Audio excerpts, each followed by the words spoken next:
ಚಿನ್ನದ ಮೊಟ್ಟೆಯಂತಾಗಿದೆ ರಸ್ತೆ ಗುಂಡಿ, ಒಂದೊಂದು ಗುಂಡಿಗೂ ಸುರಿಯಲಾಗಿದೆ ಕೋಟಿ ಕೋಟಿ ಹಣ. ಬೆಂಗಳೂರಿನ ಮಾನ ಹರಾಜು ಮಾಡಿದ್ದ ರಸ್ತೆ ಗುಂಡಿಗಳು ಈಗ ಮುಚ್ಚಿದ ಕಾರಣಕ್ಕೂ ಸುದ್ದಿಯಾಗಿದೆ. ರಾಜಧಾನಿಯ ರಸ್ತೆ ಗುಂಡಿ ಮುಚ್ಚುವ ಹೆಸರಿನಲ್ಲಿ ಜಿಬಿಎ ವ್ಯಾಪ್ತಿಯಲ್ಲಿ ಕೋಟಿ ಕೋಟಿ ಹಣ ಲೂಟಿಯಾಗಿರುವ ಬಗ್ಗೆ ಅನುಮಾನದ ಹುತ್ತ ಬೆಳೆದಿದೆ. ಸರ್ಕಾರವೇ ನೀಡಿರುವಂತಹ ಉತ್ತರದಿಂದ ಈ ಜಿಜ್ಞಾಸೆ ಹುಟ್ಟಿಕೊಂಡಿದೆ. ಜಿಬಿಎ ವ್ಯಾಪ್ತಿಯ 28 ವಿಧಾನಸಭಾ ಕ್ಷೇತ್ರಗಳಲ್ಲಿ ಕಳೆದ 6 ತಿಂಗಳಿನಲ್ಲಿ ನಡೆದ ಕಾಮಗಾರಿಯ ಅಂಕಿಅಂಶಗಳು ರಾಜ್ಯದ ಜನರನ್ನ ಬೆಚ್ಚಿ ಬೀಳಿಸುತ್ತಿದೆ. ಬೆಂಗಳೂರಿನಲ್ಲಿ ಒಟ್ಟು 41,150 ಗುಂಡಿಗಳು ಪತ್ತೆಯಾಗಿದ್ದು, ಅವುಗಳಲ್ಲಿ 39,870 ಗುಂಡಿಗಳನ್ನು ಮುಚ್ಚಲಾಗಿದೆ. ಸರ್ಕಾರ ಇದಕ್ಕಾಗಿ 33.85 ಕೋಟಿ ರೂಪಾಯಿ ಹಣ ಬಳಸಿದೆ.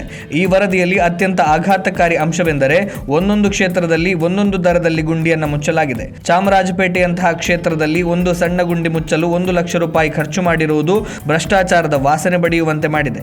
ಕಾಂಗ್ರೆಸ್ಸಿನ ಪ್ರಭಾವಿ ಸಚಿವ ಜಮೀರ್ ಅಹ್ಮದ್ ಕ್ಷೇತ್ರ ಚಾಮರಾಜಪೇಟೆಯಲ್ಲಿ ಒಟ್ಟು 150 ಗುಂಡಿಗಳು ಪತ್ತೆಯಾಗಿದ್ದು, 140 ಗುಂಡಿಗಳನ್ನು ಮುಚ್ಚಲಾಗಿದೆ. ಗುಂಡಿ ಮುಚ್ಚಲು 1.40 ಕೋಟಿ ರೂಪಾಯಿಯನ್ನು ವ್ಯಯಿಸಲಾಗಿದ್ದು, ಸರಾಸರಿ ಒಂದು ಗುಂಡಿಗೆ 1 ಲಕ್ಷ ರೂಪಾಯಿಯನ್ನು ವೆಚ್ಚ ಮಾಡಿದಂತಾಗಿದೆ. ಇವರು ರಸ್ತೆಯ ಗುಂಡಿಯನ್ನು ಮುಚ್ಚಿದ್ದೋ ಅಥವಾ ಕೆರೆಯನ್ನು ಮುಚ್ಚಿದ್ದೋ ಎಂದು ಜನ ಪ್ರಶ್ನೆ ಮಾಡುತ್ತಿದ್ದಾರೆ.